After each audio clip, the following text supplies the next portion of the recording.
Alright, one thing is very certain, you cannot tune into this show and go back and say that you do not understand what esports is all about, or why people are engaged with gaming or the games. So it's all about esports, gaming, and the games right here on the Afrogamer Show. You're welcome to the show that we love to call your weekend starter.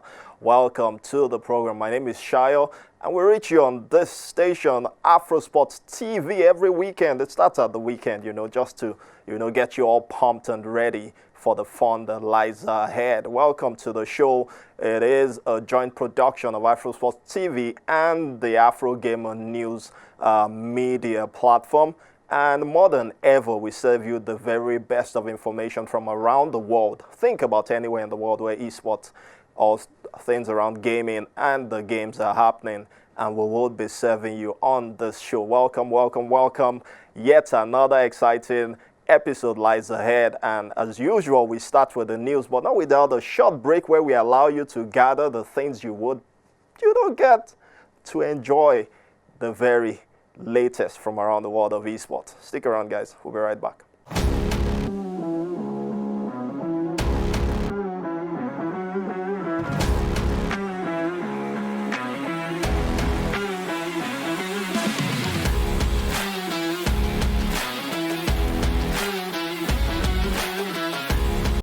Welcome back. Yes, it is the Afrogamer Show right here on Afro Sports TV, and as always, I think it was MIA last week, right? He is back indeed. The man about the African town of esports, Ife Akitaju, managing editor, the Afrogamer News. Ife, how are you doing? How's the week been, or 2 weeks now been, and what are we expecting for this weekend? Hello Shayo, it's wonderful to be back after being MIA last week. I saw that you were able talk about technology affecting technology. Exactly. for seeing circumstances, I was unable to anchor the show, but I saw that you held it down as always. This weekend, so this weekend, more information, more about what's going on in the world of esports at home in Africa and obviously beyond, and I'm looking forward to unpacking them. All right, we definitely are looking forward to unpack it, and our first point of call is East Africa. We're in Kenya. It's all about the E-League One tour, E-League One, if I'm going to speak French, E-League One tour out there, and interesting. If I usually says these things, that when the rubber hits the road, some champions will be dislodged, and that's exactly what happened out there. It seems the young blood are coming through in esports on the continent.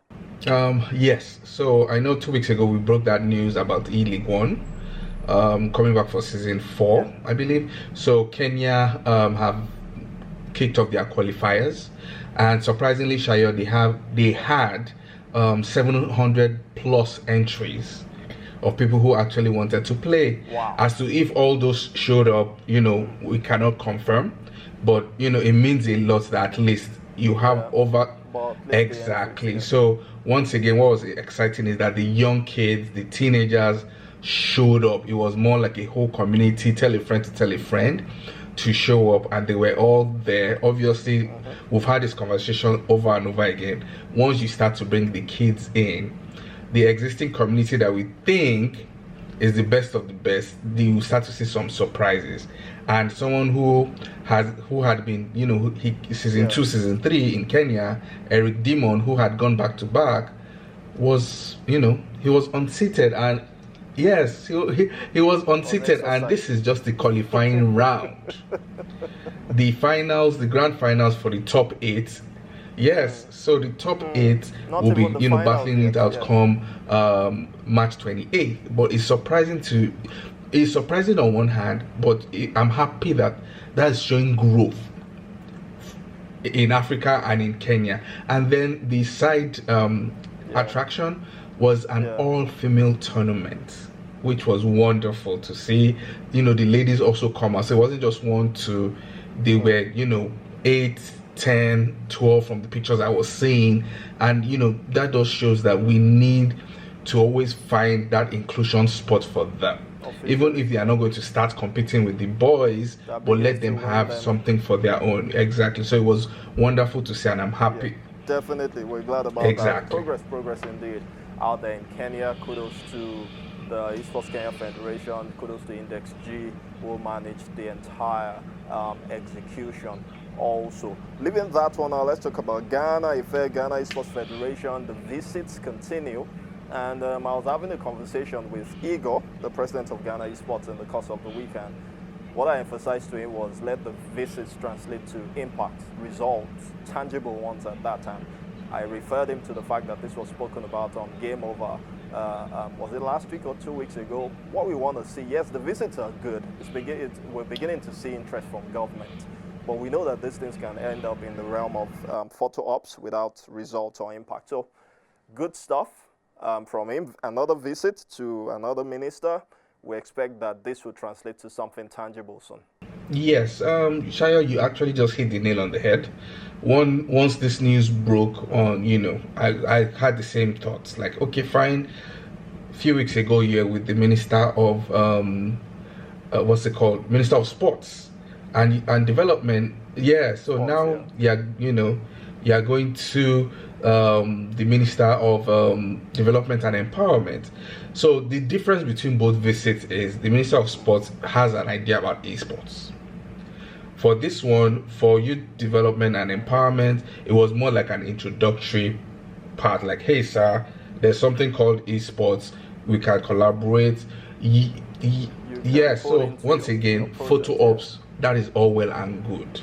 Like you've said, we need to see action building up. So now it is youth empowerment. We need to see esports now empower the youths and not just take pictures and that's it. So I'm happy that you've kind of held him accountable, and I hope he's able to move forward from there, hopefully. Definitely. We're expecting some progress from there. We're expecting a few announcements also that would lay credence to the fact that these conversations are just not about the visits and the photos, but more about the executions that will follow them. And we're looking forward to that. Sticking with Ghana, acquisition happening of a team in Thailand. How does this play out, Ife? Shayo, I'm as baffled as you are. Ace Gamer is one of those esports organizations in Ghana. They decided to acquire a Call of Duty mobile team in Thailand. So it's a two-sided coin, basically. Africa as a whole doesn't get anything from the publishers of Call of Duty mobile. So there's no champs, there's no global tournaments that includes Africa. So on one side, to defend them, it does say, okay, fine, it makes sense. But I was speaking to a few people in the ecosystem, and I kept hearing the word, what's that word again? Inflation in the ecosystem. And I was like, what does that mean? And they're like, you have gamers in the community who want to sign a team. They want you to buy them one of the highest end phones. That's maybe they're making demands. Yes, they're making demands. They want at least $1,000 phone, and they want you to put them on a payroll of $150, forgetting that there are limited tournaments in Africa that makes you recoup that money. So once again, I kept asking if for you to say there's inflation, from dictionary meaning, there must be goods, there must be a service. In this case, there's no good and services. So why are the gamers asking for, such? So to some point, I get the Ace Gamers, esports org saying, okay, let's invest in a talent team that we know that even if they make top 16, there's money for them. Because, global tournament than Africa. And don't forget that Call of Duty mobile community, you have something we've always spoken about, it is these tournament organizers or team owners that are still funding those tournaments. So it's not a viable product as at the moment. It's a vicious cycle. Yeah, exactly. And that was what I was going to ask you, that playing the devil's advocate now, yes, you've pointed out the fact that signing these guys means they can access a few global tournaments. Right? Yes. What would you, in all honesty, say this is a wise investment? That's a tough question. Me personally, I don't think it is. I personally don't think, and I'm saying this because this is a team. So once again, you are doing the bottom of the barrel, because I know these ace gamers do not have that amount of money to give what global standards are paying.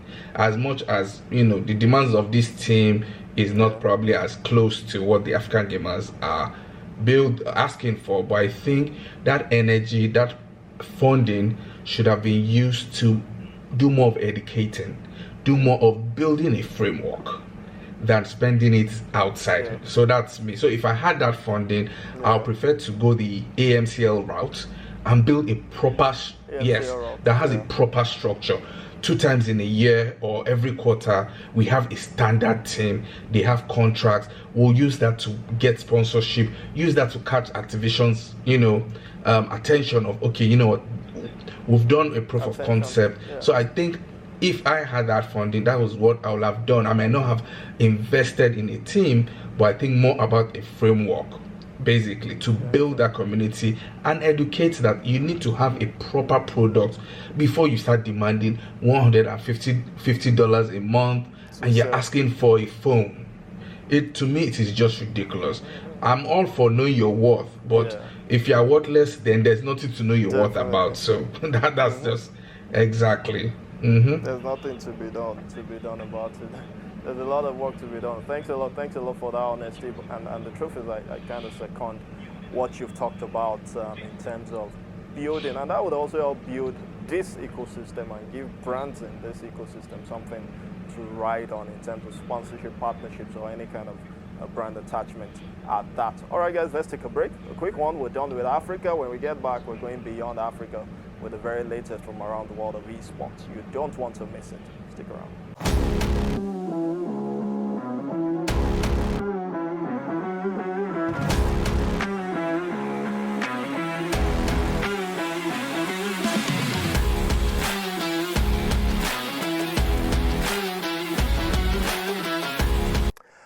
Welcome back. Traveling without visa is what we do here when we go beyond Africa, and that is sharing from the very best of the latest news in esports gaming and the games from countries of other continents beyond our beloved African continent. And I've still got the managing editor, the Afrogamer News, with me, Ife Akitaju. Ife, we're going beyond Africa. Esports World Cup Foundation. They've always and will always probably be in the news with the announcement of this partnership with Capcom. This looks like a big one, integrating the entire Capcom tour and Street Fighter activations into the Esports World Cup program. That's a big score. Yes, that is a big score. It's not coming as a surprise. They've started doing that with other games, League of Legends, Dota. So what they are basically doing is they are partnering with the publishers to say, whatever your yearly grand event is, bring it to the Esports World Cup.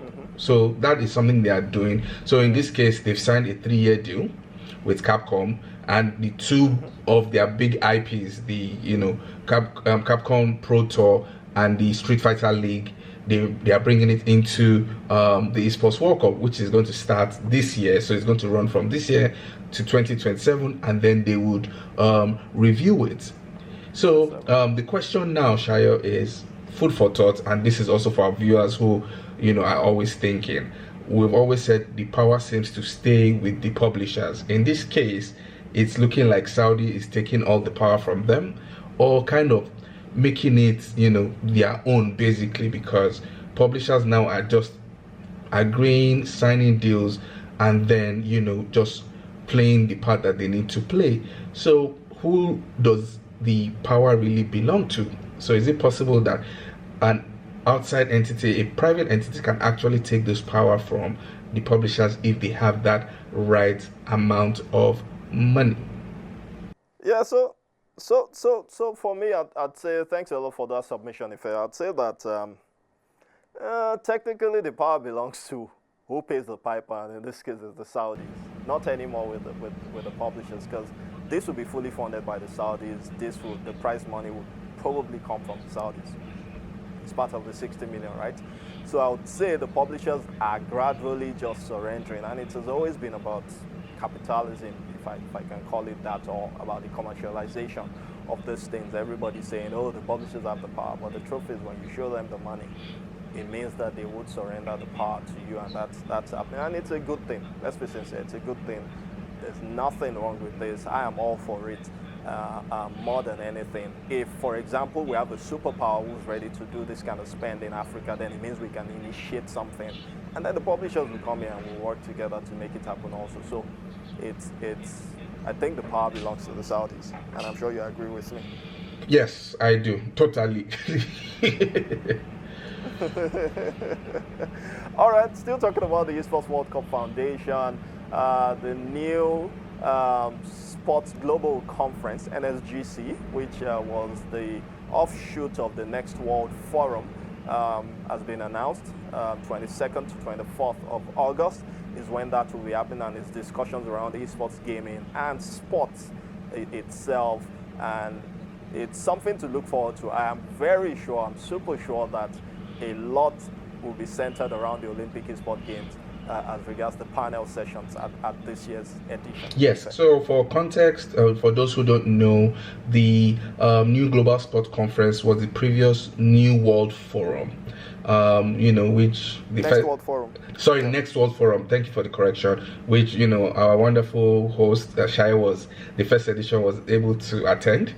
Yeah. So once again, yes, the event will be taking place 23rd and 24th of August, and the whole idea is to bring the greatest and the brightest minds in the esports space, the gaming space, the traditional esports space, the entertainment space, and see how we can all synergize and build esports to where it should be in terms of being a world power when you're talking about sports. So they actually want to put esports, when you're mentioning the likes of football, the likes of golf, they want esports to fall into that category. So once again, top speakers will be there, different people would also be displaying whatnot. It could be technology based, it could be their business, people would also want to go there and network. I also believe that it will also be streamed online.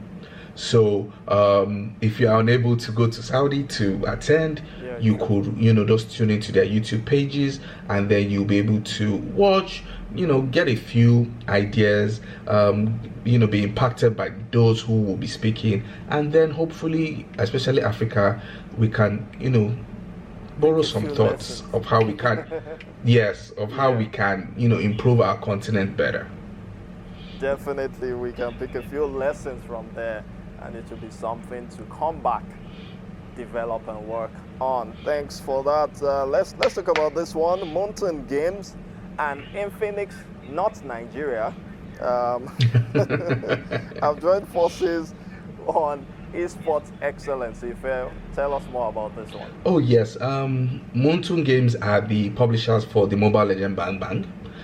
Which is a huge title, especially in the Asian part of this world. And then, they've been able to also partner with one of the giant mobile devices, who is also popular in Asia, which is Infinix.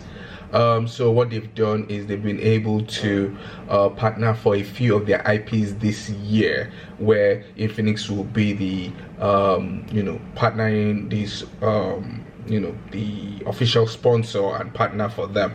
So you have the MPL in Malaysia, MPL Indonesia, MPL Cambodia, MDL Indonesia, and MSL Myanmar. So the MPL is the MLBB Premier League, and then the MDL is the MSL rather is for the Super League. So those are those IPs for this year that Infinix, as always, they'll make sure that all the teams that there will be using those Infinix phones, and they'll be using the Infinix GT series. I believe those are those new phones that just came out, if not ending of last year or probably early this year, but giving them the best of the best to use and compete. But once again, once we see this news or talk about this news, questions like this would always raise that concern of, last year a lot of African countries were announcing that they had partnership with Moonton. So what is the goal? So I will just leave that to you, Shayo. Don't leave anything to me. Leave it to the people who announced to come and respond to it. But the truth is, exactly, it's I think that's a pre-COVID, early COVID thing to just announce and close shop. It should not be a 2024-25 thing, and I expect that these guys will see some of these things and then make calls, have these meetings that would set things straight, and you can then begin to, make things happen around beyond just announcements. Let's begin to tie it up with achievements. That's the way I like to see this. On a final note, if FIFAe, that's the esports division of the global World Football Governing Body, has come up with this innovative challenge where they're calling on esports companies to pitch to develop technologies around them. We know that they severed ties with EA Sports 2 years back, and they're really, really looking to create their own IP. So this is a good opportunity for any company, and that's talking about game developers majorly from around the world, to do something with the World Football Governing Body. Yes, so Shayo, like I've always said a few episodes, even in season 1, about the divorce between EA and FIFA. Now this is looking like speed dating. They are trying to meet different people to see who that good fit will be. But once again, that means they are looking at long term. So they are probably don't want to fall into the same, tussle that they had with EA, with Konami, or with the publishers of Rocket League. Yeah. So I think they actually want something for them by them, which I believe, yes, so I believe is a welcome development. But I don't know. I think I'm sitting on the wall about this, because the money you are going to spend to develop that, you can tell Konami or Rocket League to make something for you. So there are some high level things that we're not understanding in this case. Like, why is FIFA trying to look for other people to do submissions of technologies for So for me, I believe that you have a point. Probably an advice you can give someone who doesn't have money. FIFA exactly. Has money, good money first. Second of all is the fact that these guys are not going to do it as partners. They will be billing them. So they would rather talk to anyone else who can, and we all know there are, who can come up with same seemingly technology at a lower cost, and probably will see it as a bigger fish working with FIFA than Konami or the guys who develop. Well, only time will tell. I'm just looking at how that would go, because that means the person has to be tested and trusted. We already know Konami's reputation. We know the developers of Rocket League's reputation. So except you're saying probably like a UFL who have decided to join the fold. Yeah. So UFL can throw its hat in the ring for this. That's why they've thrown it open. And they stand a good chance. Definitely they can throw their hats in the ring for this. And I think they stand a good chance to get this. Okay, accept that. Let's just see how things unfold. Really, I'm interested to see how it does. All right, we'll wait and see how that pans out. And on that note, it's a wrap on the news segment. We move straight into Spotlight, which will be with a break. But I would like Ife to talk about this one. It's a fun game. We're spotlighting a fun game, mobile game developed here in Nigeria. It's known as Gbas Gbos. Played on the mobile. If tell us about Gbas Gbos, let's know before we see what it looks like. So this is a game I have played. I have it on my phone. I've gone through the stages, and it's been wonderful. And I think the world should know about it, about such talents. Basically, so it's by an indie developer called isabiplay, and isabiplay is a broken English or a Nigerian slang that means I can play. Yes, which means I can play. So it's a wonderful, and I hope our viewers are able to watch. You can also find it on the App Store, either Google Play or Apple Play Store, and then you can also, in our comment section, give us your feedback, what you think about the game, and we could have in the future, those segments where we'll bring them to just talk about their game. And yeah, so it goes beyond us looking at what the game does, but how the mindset, how the idea came to them. So I hope our viewers enjoy it. All right, there you go. If I have said it, we hope you enjoy this one. It's our spotlight. Gbas Gbos, the mobile game, is what we have for that. Thanks a lot, Ife, for joining the show. We'll catch you again next week. All right, thank you. Have a lovely weekend. Let's take our spotlight. We'll be right back.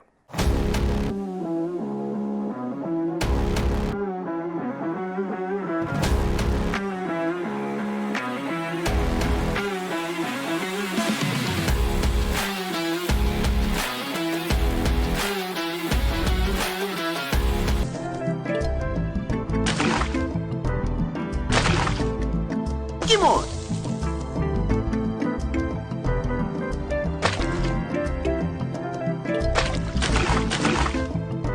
Hey.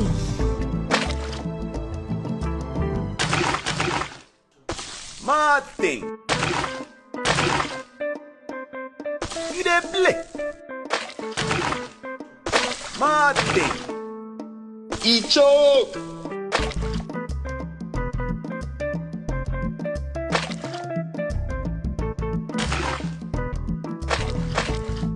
Both.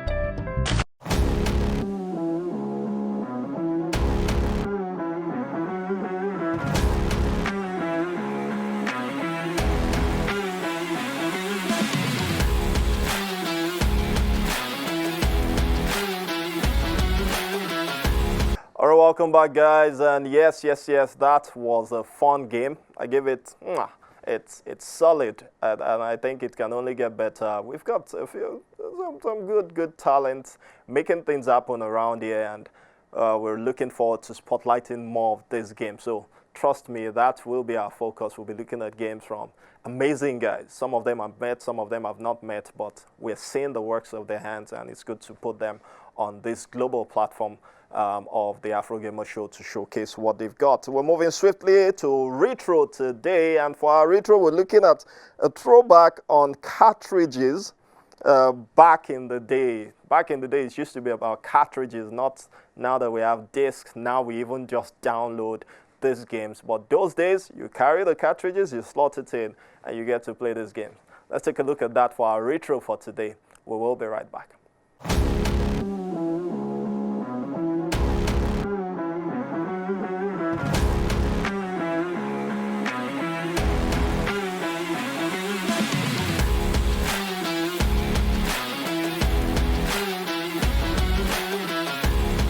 All right, welcome back. And yes, that was our retro for today. And well, cartridges, can it ever come back? I think we showcased something that was like a bring back of a Nintendo console or something like that earlier in the year. Maybe it can just come back, but then it will be too old schoolish. But who knows? If we have retro in fashion, maybe there will be retro in gaming also, bringing it back. Let's wait and see if that happens. For the fun side of games, we're looking at a VR, how you can be playing first-person shooter game with a complete VR set. And that looks like the future when you understand that this is so much fun. When I first saw this thing, it looked like the photo booth that you have at events to me, but this is a VR setup, playing a first-person shooter on it. Is this something you would like?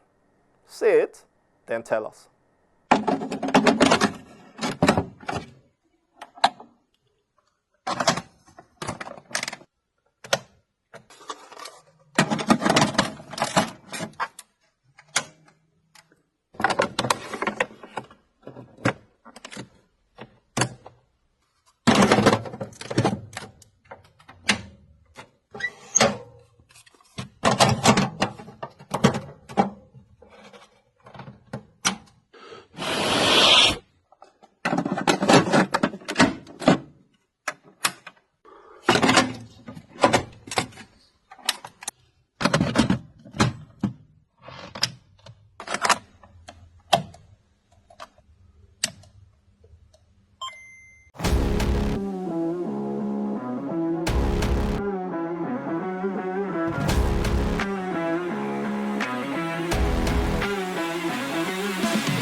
All right, welcome back, and it's the final lap of the show. And as always, you know, it's the game over segment. And like I usually do, come close, let's talk about it.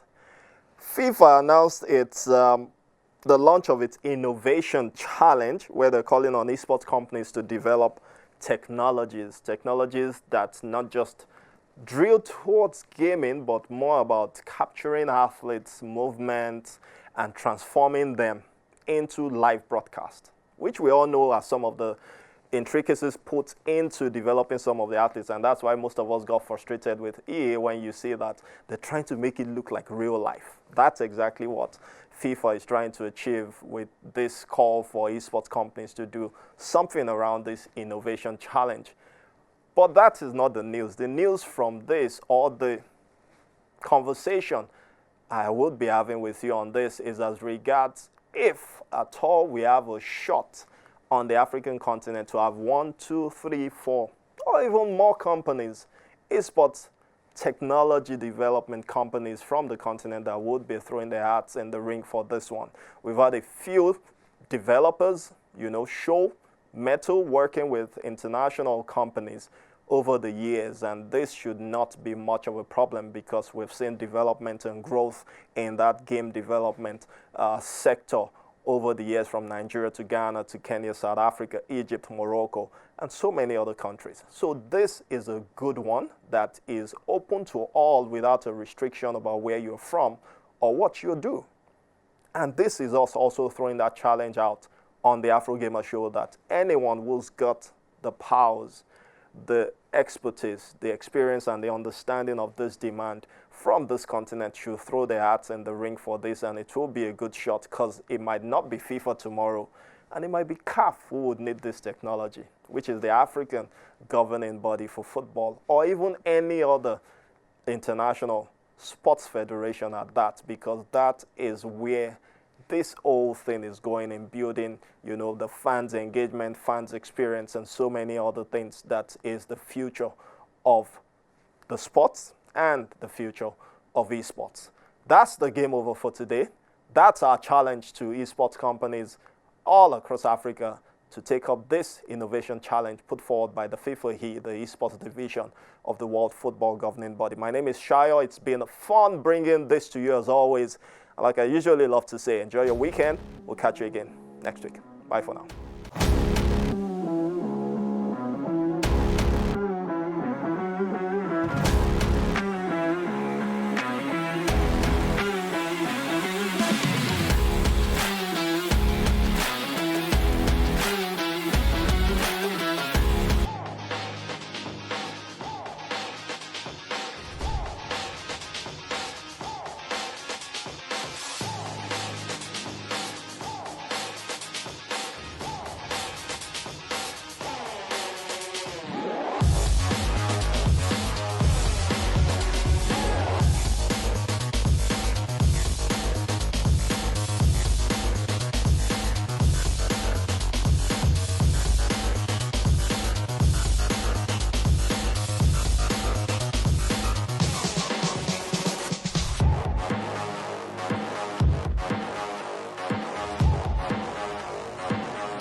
The stakes are high as the Super Eagles of Nigeria are back in action in the 2026 FIFA World Cup qualifiers as the hunt for a ticket to North America heats up.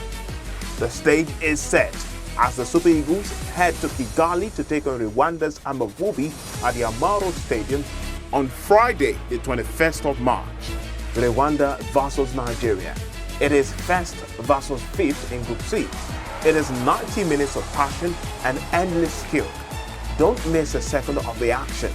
Watch it all unfold right here on AfroSport TV on the 21st of March. AfroSport, your freedom of sport.